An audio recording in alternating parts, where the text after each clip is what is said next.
우리 옆에 분들하고 한번 인사하실래요? 메리 크리스마스.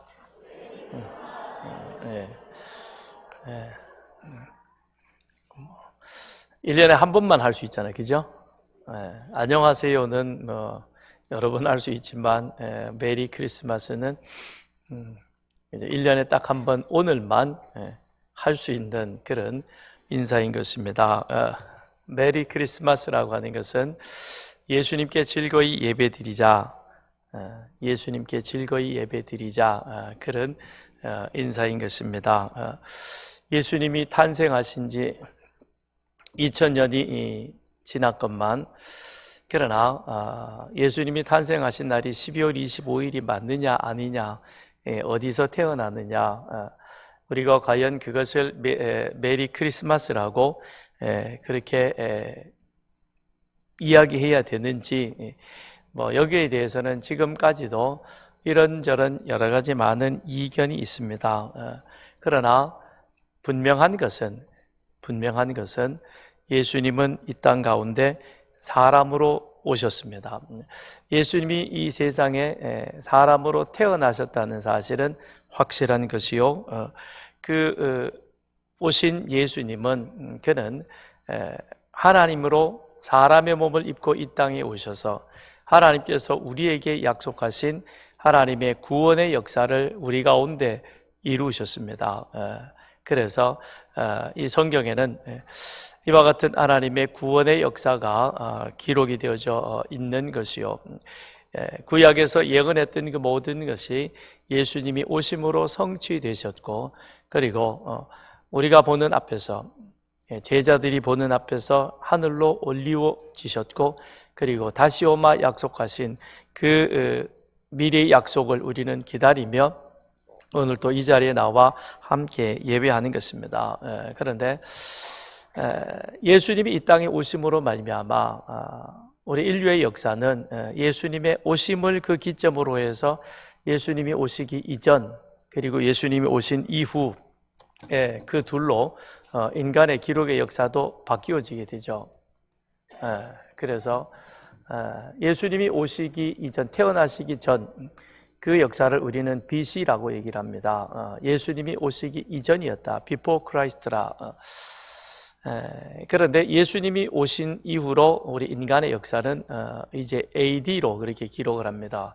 아노 도미네, 주님의 해라는 그런 뜻입니다. 그래서 예수 그리스도가 탄생한 이후로부터 우리는 이제 AD 1, 2년 이렇게 해서 지금 2025년 12월 25일이 된 것이죠.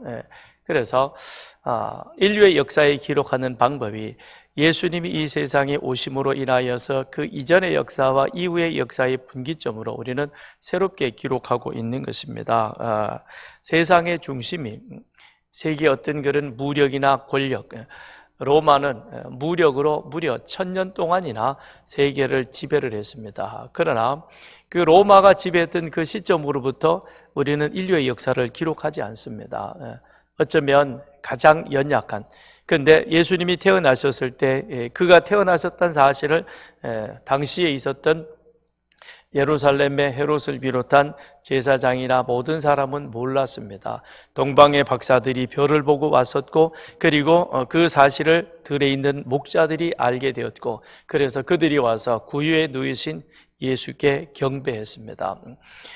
태어나실 때는 그 누구에게도 그렇게 대단한 모습으로 보여지진 않았지만, 그러나 예수님이 이 땅에 오신 그 이후로부터 인류의 역사가 바뀌어진 것처럼, 또한 그 예수가 오늘 우리 가운데, 저와 여러분 가운데 들어올 때에 그때 우리의 역사도, 우리의 삶도 바뀌어지는 그런 역사가 나타나게 되는 것입니다. 그래서 예수님은 이 세상에 오심으로 세계의 역사를 바꾸어 놓았지만, 그 세계의 역사를 바꾸어 놓으신 그 주님이 내 삶에 들어오심으로 말미암아 내 삶에도 놀라운 변화가 나타나게 되는 것입니다. 그래서 예수님이 오시기 전에는 모든 짐을 내가 지고 갔습니다. 그래서 내가 내 인생의 주인이 되고, 이것은 내가 져야 될 짐이다. 삶도 죽음도. 그리고 가정도, 자녀도, 직장도, 사업도, 이 모든 것을 우리는 내가 감당해야 할 몫이라고 생각을 했습니다. 그러다 보니까 늘 불안하고 그리고 미래가 걱정이 돼서 염려와 근심이 많은, 그러나 그렇게 걱정할지라도 무엇 하나 내 마음대로 내 뜻대로 바꾸어 놓을 수 없는 것이, 그것이 우리의 인생이었고 우리의 삶이었습니다. 그런데 인생에 예수님이 이 세상 우리 인류 역사 가운데 들어오시듯 내 삶 가운데 들어오심으로 말미암아 내 삶 속에도 큰 변화가 나타나게 되는 겁니다. 그래서 예수 그리스도를 구주로 영접하는 그 순간부터 내 삶의 이제 주인은 주님이 되시고 내 삶의 그 모든 경영은 우리 하나님께서 감당하시게 되는 겁니다. 그래서 이제는 더 이상 내가 누구인가라고 하는 이 사실을 세상 가운데 증명해 보이기 위해서 애를 쓰지 않아도 되는 것입니다. 나는 이미 예수 그리스도를 믿음으로 예수가 그리스도 되심을 내 구주로 입술로 고백하는 그 순간 나는 하나님의 자녀가 되어지는 그런 은혜를 입게 되어졌고, 그리고 내 삶 가운데 하나님이 동행하시면서 나는 하나님의 영광을 세상 가운데 드러나 비추는 그런 은혜로운 삶을 우리가 살아가게 되는 것입니다. 그래서 예수는 내 곁에 오셔서 내 존재 자체를 완전히 바꾸어 놓은, 그래서 존재의 혁명이다라고 그렇게 말할 수 있을 것입니다. 예수 믿기 이전, 예수 믿은 이후, 이건 분명하게 달라지는 겁니다. 그러니까 내 삶에 혁명이 일어났다는 것이죠. 세상의 혁명은 밑에서 위로 올라가 치솟는 겁니다. 그래서 가지지 못한 자, 없는 자들이 무언가를 가짐으로 새롭게 만들어 보려고 하는 것이지만, 예수는 밑에서 오신 것이 아니라 위에서 하나님 창조주 되신 그가 우리 인간의 세상 속으로 낮고 천한 몸으로 들어오셔서 죄와 죽음 가운데 절망하며 낙심 가운데 살던 우리들의 삶을 완전히 바꾸어 놓아서 그야 이제는 세상의 주인 되신 하나님을 아버지라 부르는 그런 귀한 은혜를 저와 여러분이 누리게 된 줄 믿습니다. 여러분에게도 하나님이 아버지시죠? 그래서 여러분이 하나님을 아버지라 부를 때 마음에 평안함이 있으시죠? 불안하십니까? 불안하면 거긴 아직 존재의 혁명이 일어나지 않은 겁니다. 오늘 그런 삶의 변화가 나타나기를 바랍니다. 니고데모라는 사람이 있죠, 성경에. 그는 바리새인이고 그리고 사내들인 공회원입니다. 세상적으로 그리고 그 다음에 여러 가지 자기의 삶 속에서 참 부족함이 없는 그런 사람이었습니다. 그런 율법을 지키고 세상에 지위도 높고 물질적인 삶에 있어서도 여유가 있는, 그럼에도 불구하고 그는 늘 영생이라고 하는 그 부분에 있어서는 불안한 가운데 있었습니다. 갈등하다가 마침내 어느 날 밤 예수님을 몰래 조용히 찾아왔습니다. 예수님께 찾아와서 예수님께 영생에 대해서 묻습니다. 그러자 예수님께서 그 니고데모를 향하여 충격적인 말씀을 하시죠. 누구든지 위로부터 태어나지 않으면 하나님 나라를 볼 수 없다. 누구든지 위로부터 태어나지 아니하면, 누구든지 거듭나지 아니하면 하나님 나라에 합당치 아니하다라고 그렇게 예수님께서 니고데모에게 말씀하십니다. 그 말은 위로부터 나야 된다, 거듭나야 된다라고 하는 그 말은 내 삶을 통째로 바꿔야 된다는 것이죠.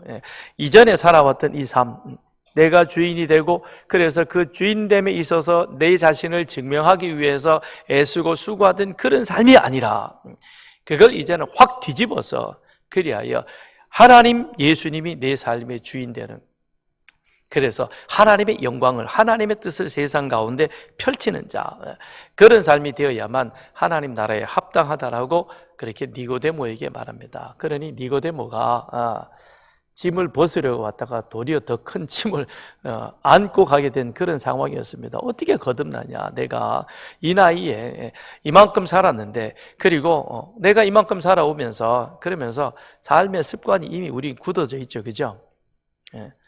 그렇잖아요, 그죠? 그게 여러분이 앉는 자리가 증명해 줍니다. 이 예배당에 들어오면서부터요, 이미 10년이 된다.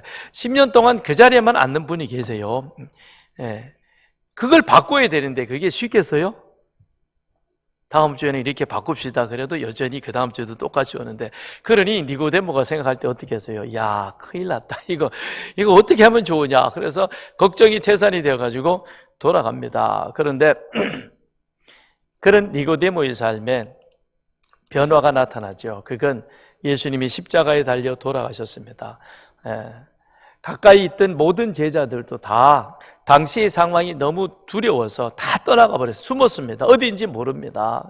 그런데 니고데모는 당당하게 예수의 장사를 지내기 위하여 향품을 준비하여 그 사람들 앞에 나타난 겁니다. 니고데모의 삶이 바뀐 것이죠. 자기의 삶의 주인이 하나님이심을, 예수님이심을 그는 확신하게 된 것입니다. 그랬기에 세상 가운데서 당당하게 하나님의 영광을 드러내는 그와 같은 삶이 된 것입니다. 오늘 본문 9절에 보면 참 빛 곧 세상에 와서 각 사람에게 비추는 빛이 있었나니, 그 빛이 누구이십니까? 바로 오늘 요한이 말씀하고 있는 1절에 태초에 말씀이 계시니라, 이 말씀이 하나님과 함께 계셨으니 이 말씀은 곧 하나님이시라. 그가 태초에 하나님과 함께 계셨고. 그런데 14절에 가서 보면 말씀이 육신이 되어 우리 가운데 거하심에 우리가 그의 영광을 보니 아버지의 독생자의 영광이요 은혜와 진리가 충만하더라. 그러니까 어둠 속에 숨어 지냈던 겁쟁이 니고데모가 당당하게 세상 가운데 자신의 모습을 드러낼 수 있는, 근데 그 자신의 모습은 자기를 증명하는 것이 아니라 빛 대신 예수 그리스도를 그 안에 품음으로 말미암아 이 안에 품고 있던 예수의 빛이 세상 가운데 드러나게 되었는데, 그러면 그 니고데모의 삶을 통째로 바꾸어 놓은 그 예수는 누구인가? 오늘 요한은 1절로 14절, 1절과 14절에서 아주 대비해서 그 예수를 우리에게 쉽게 설명해 주고 있습니다. 1절을 보면 태초에 말씀이 계셨다. 그런데 14절에 보면 그 말씀이 육신이 되셨다라고 말씀합니다. 하나님이 세상을 창조하시되 말씀으로 세상을 창조하셨는데, 그런데 그 말씀이 지금 우리 가운데, 우리 눈앞에 누구로 오셨느냐? 육신이 되어 오셨다는 겁니다. 그런데 그 말씀은 1절에 보면 하나님과 함께 계셨다 그랬습니다. 하나님과 함께 계시던 그 말씀이 14절에 어떻게 되었어요? 우리와 함께 거하신다, 우리 가운데 거하신다라고 말씀하고 있는 거예요. 그리고 또 11절에 보면 이 말씀은 곧 하나님이시라. 그런데 14절에 말씀이 육신이 되어 우리 가운데 거하시는 그분, 태초부터 하나님과 함께 계셨고 함께 계셨던 그 말씀은 하나님 예수님이셨는데, 그 예수님이 육신이 되어서 우리 가운데 거하시는데, 우리 가운데 거하는 그분의 영광을 보니 그는 누구였느냐? 아버지의 독생자의 영광이요 은혜와 진리가 충만하더라 말씀하고 있는 겁니다. 그러므로 1절과 14절에 있는 이 말씀을 두 개를 가지고 종합을 해보면 예수님은 어떤 분이시냐? 역사 이전의 시간, 태초부터 이미 우리 주님은 말씀으로 하나님과 함께 계셨습니다. 하나님과 함께 계신 그 예수님은, 그는 바로 예수님이셨고, 그 예수님은 하나님이 세상을 창조하실 때 함께 하시면서 세상을 말씀으로 창조하셨죠. 그래서 예수님은 우주의 기원이자, 그는 또한 이 세상에 내가 다시 오마 말씀하셨던 것처럼 요한계시록에서 처음이요 마지막이라, 알파요 오메가라, 마지막이 되시는 겁니다. 그러면서 그는 영원하신 창조주 있습니다. 니고데모의 삶을 통째로 바꾸어 놓았던 그 예수님은 창조주 하나님이시며, 그 하나님은 저 높은 하늘 속에서 우리와 멀리 떨어져 있는 분이 아니라 이제는 육신의 몸을 입고 니고데모에게 가까이 오셔서 니고데모 앞에서 말씀하시며 니고데모의 삶 속에 들어가셔서 니고데모의 삶을 바꾸어 놓음으로 말미암아 니고데모 안에서 이제 그는 영생을 얻은 자가 되어서 그 영생을 누리는, 예수님과 함께 누리는 바로 그런 복된 삶을 살아간 것입니다. 그 예수님이 바로 2000년 전에 오셨듯 오늘 지금 여러분 가운데 이 자리에 함께 계시는 줄 믿습니다. 아멘 좀 해봐요.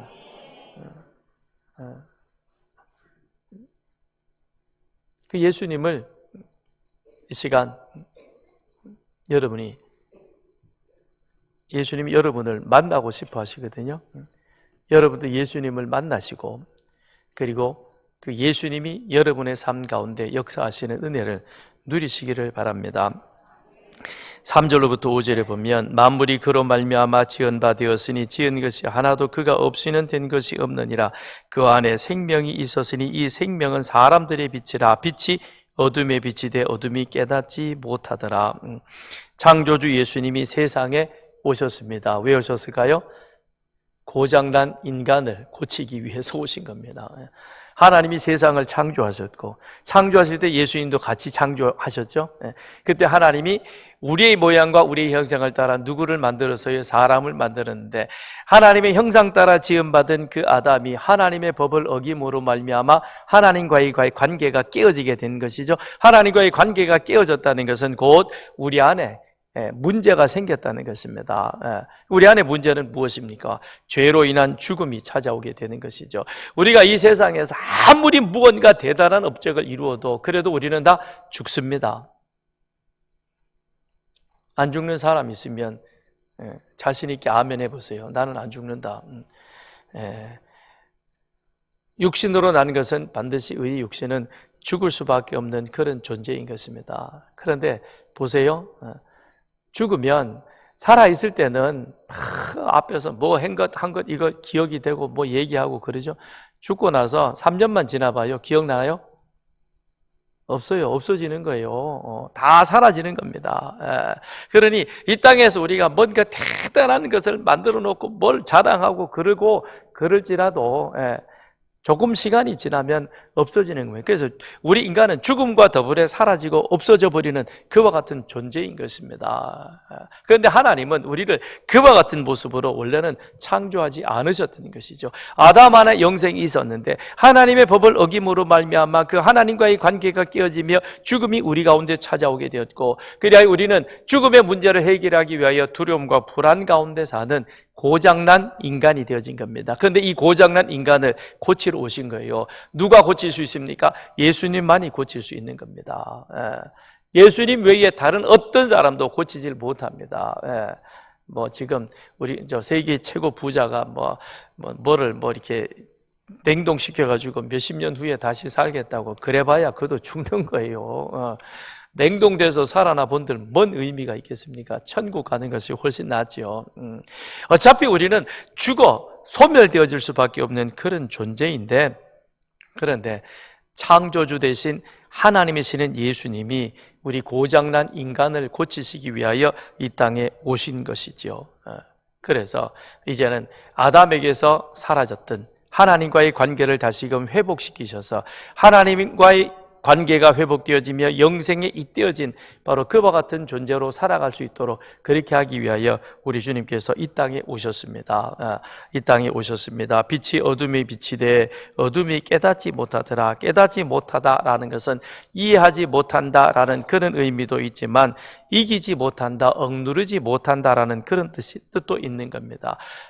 빛이 비치면 어둠은 자동적으로 물러가는 겁니다. 예수라는 빛이 우리 가운데 비춰지게 되면, 그러면 우리를 붙들고 있던 이 죽음으로 인한 모든 불안과 근심과 염려와 걱정은 사라지게 되는 겁니다. 왜요?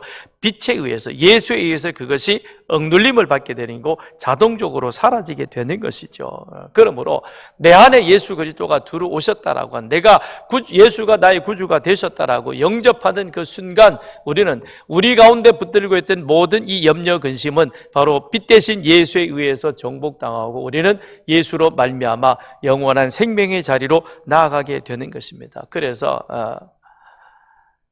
예수 그리스도를 믿는 자, 그에게는 영원한 구원이, 영생이 주어진다라고 말씀하고 있는 겁니다. 6절로부터 8절을 보겠습니다. 하나님께로부터 보내심을 받은 사람이 있으니 그의 이름은 요한이라. 그가 증언하러 왔으니 곧 빛에 대하여 증언하고 모든 사람이 자기로 말미암아 믿게 하려 함이라. 그는 이 빛이 아니요 이 빛에 대하여 증언하러 온 자라. 근데 예수님이 이 세상에 오실 때 아무 예고도 없이 그냥 오셨느냐? 그렇지 않습니다. 예수님은 당신의 길을 예고하기 위하여 미리 누구를 보내셨느냐? 세례 요한을 보내신 것이죠. 그래서 세례 요한이 주님보다 먼저 오셔서 주님의 길을 예비하셨고, 그래서 세상 사람들에게 자, 이제 우리의 고장난 문제를 고쳐주실 참된 구원자가 오실 것이다. 그러므로 누구든지 그 예수를 구주로 영접하는 자는 이제는 온전한 하나님의 자녀 되어주고, 우리의 고장난 인생이 완전한 인간이 되어져서 완전한 삶을 하나님 은혜 안에서 누리게 될 것이라고 그렇게 세례 요한이 외치게 되는 것이죠. 그래서 세례 요한이 요단강에서 회개하라, 하나님의 나라가 가까이 왔느니라고 그렇게 외치게 되는 것입니다. 그런데 요한은 어떤 자였습니까? 그는 빛이 아니라고 말합니다. 우리는 우리 인생의 주인이 아닌 것입니다. 세상은 자꾸 우리 보고 내 인생의 주인공, 오늘의 주인공은 너라고, 내 인생의 주인은 내가 주인이라고 말하면 천만에요.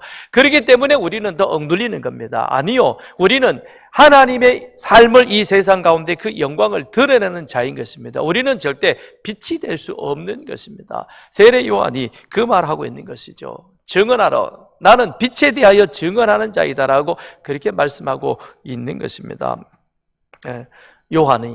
요한의 존재 목적은 빛 대신 예수 그리스도를 세상 가운데 사람들에게 알리고 증언하는 삶이었던 것입니다.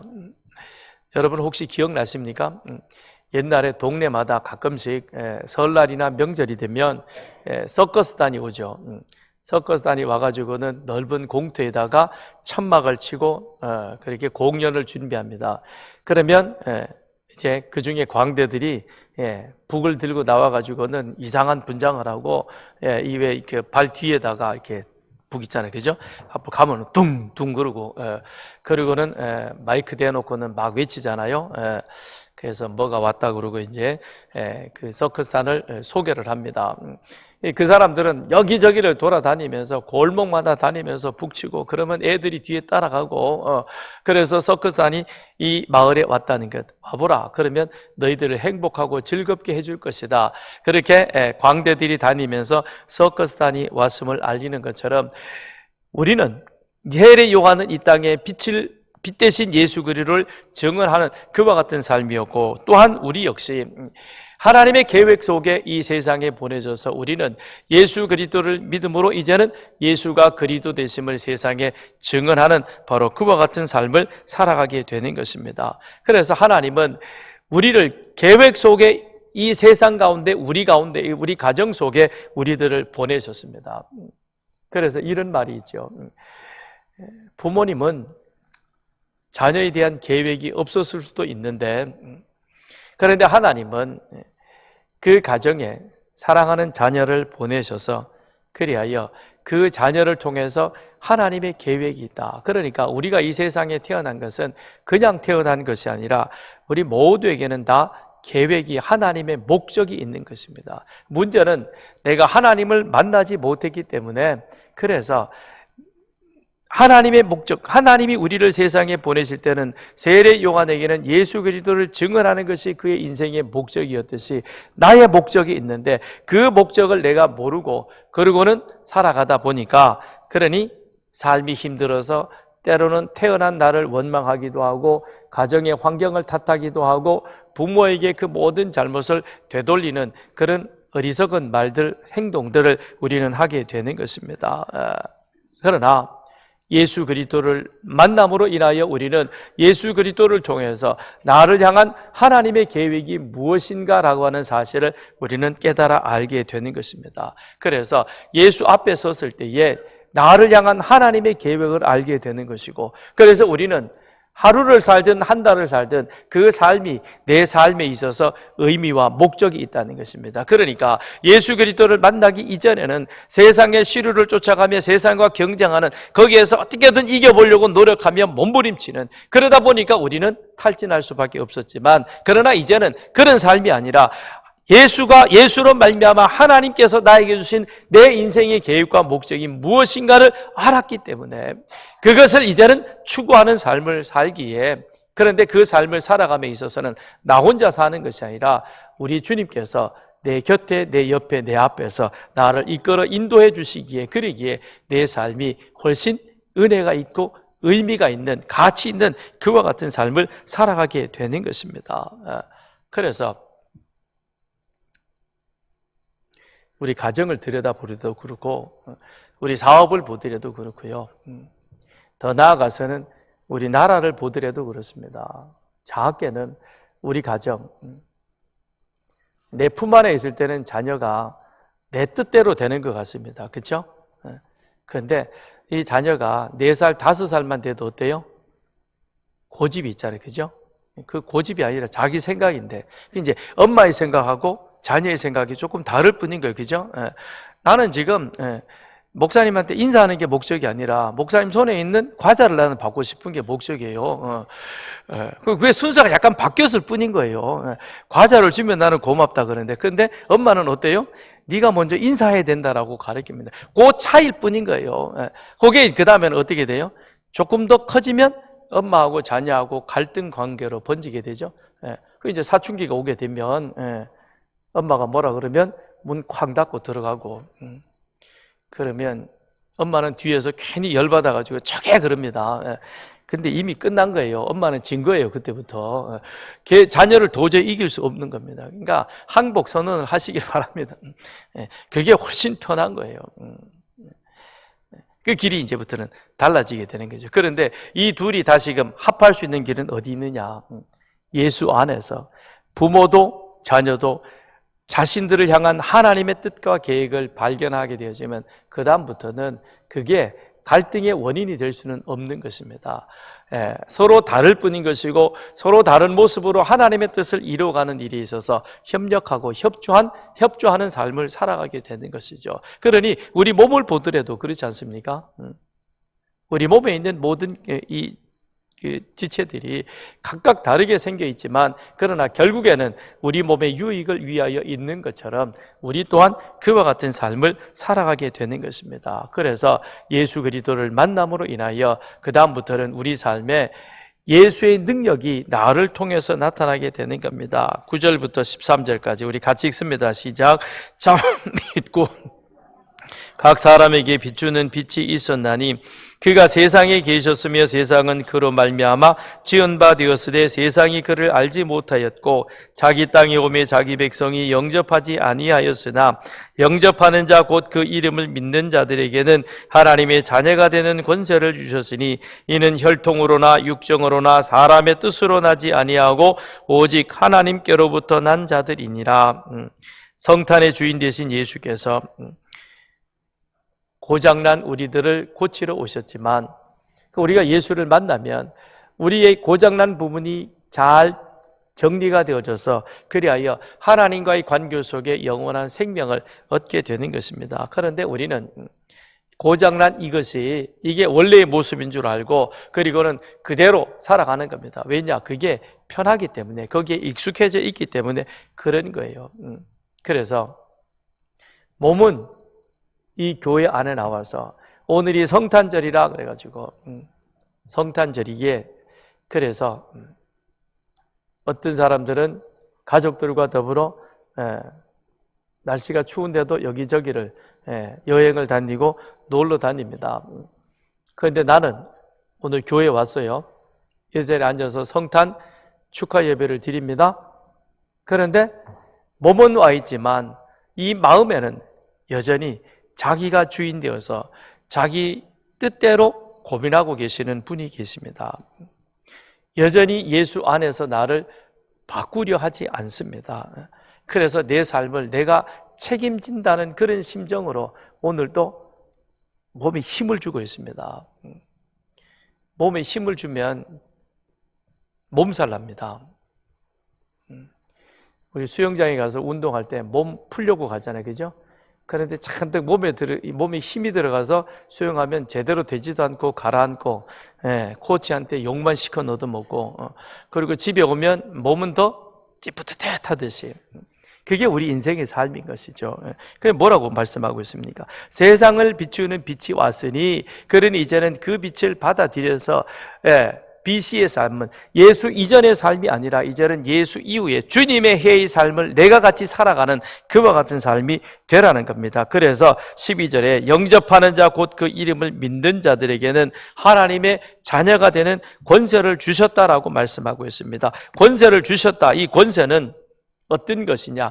능력을 넘어서서 합법적으로 하나님을 아버지라 부를 수 있는 자격이 부여되어졌다는 것입니다. 그러니까 내가 예수가 나의 구주이십니다라고 고백할 때에 그때에 예수님은 내 안에 있는 모든 고장난 것을 고쳐서 그리하여 나의 지위를 회복시키되 어떤 지위로 만드느냐, 하나님이 원래의 모습으로 만든 그와 같은 모양과 형상을 따른 하나님의 자녀 되어서 그래서 하나님을 아버지라 부르는 그런 권세를 누리게 된다는 것입니다. 그렇죠? 우리 자녀들은 부모 앞에 가면 무장해제 되잖아요. 편하잖아요. 그렇죠? 자녀들은 세상에 나가 있으면 여러 가지 어떤 관계 속에 직장이든 학교든 어디든 가면 자기도 모르게 경직될 수밖에 없지만 그러나 그런 몸이 집에 들어와서 부모 앞에 서면 어떻게 돼요? 해제가 됩니다. 그래서 옛날에 전원일기 보면 80 먹은 어머니가 60 먹어서 나가는 그 아들 보고 그러잖아요. 길 조심해라 겁니다. 사실 길 조심은 80 먹은 할머니가 차 조심을 해야 되는데 본인이 아들 걱정을 하죠. 그러면 아들은 웃으면서 예 어머니 그러고는 다녀오셔가지고는 뭐라 그래요?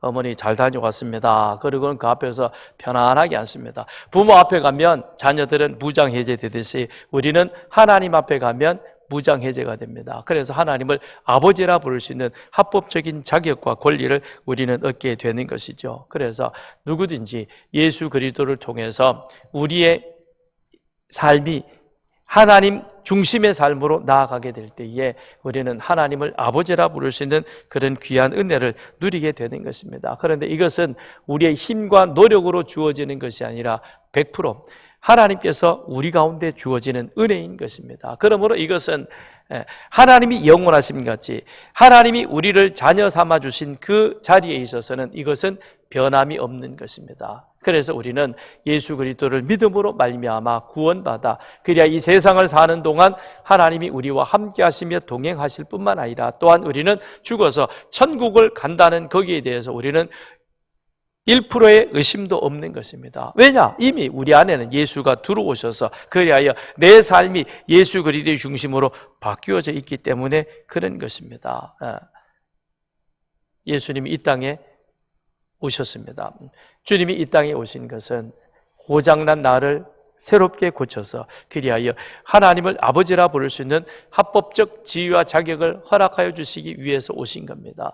그러므로 예수 그리스도를 만남으로 인하여 이제 우리의 삶은 내 삶의 존재에 혁명이 일어나게 되는 것입니다. 주님과 더불어 새로운 삶을 살아가게 되어지는 그런 은혜를 누리게 되는 것이죠. 빛이 오면 어둠이 자연스럽게 물러가듯 이제는 여러분의 삶의 중심에 예수가 주인 되시게 하시고 그래서 주인 되신 그 예수로 말미암아 이제 이 세상 가운데서 주님과 함께 행복한 삶을 살아가시면서 날마다 하나님의 선한 뜻을 이루어갈 수 있는 여러분과 저의 삶이 되기를 주님의 이름으로 축원드립니다. 이 시간 우리 같이 함께 기도하겠습니다. 기도하실 때 주님 내 인생의 주도권을 이제는 주님께 맡기고 그리고 주님의 시대를 살아가게 하여 주옵소서.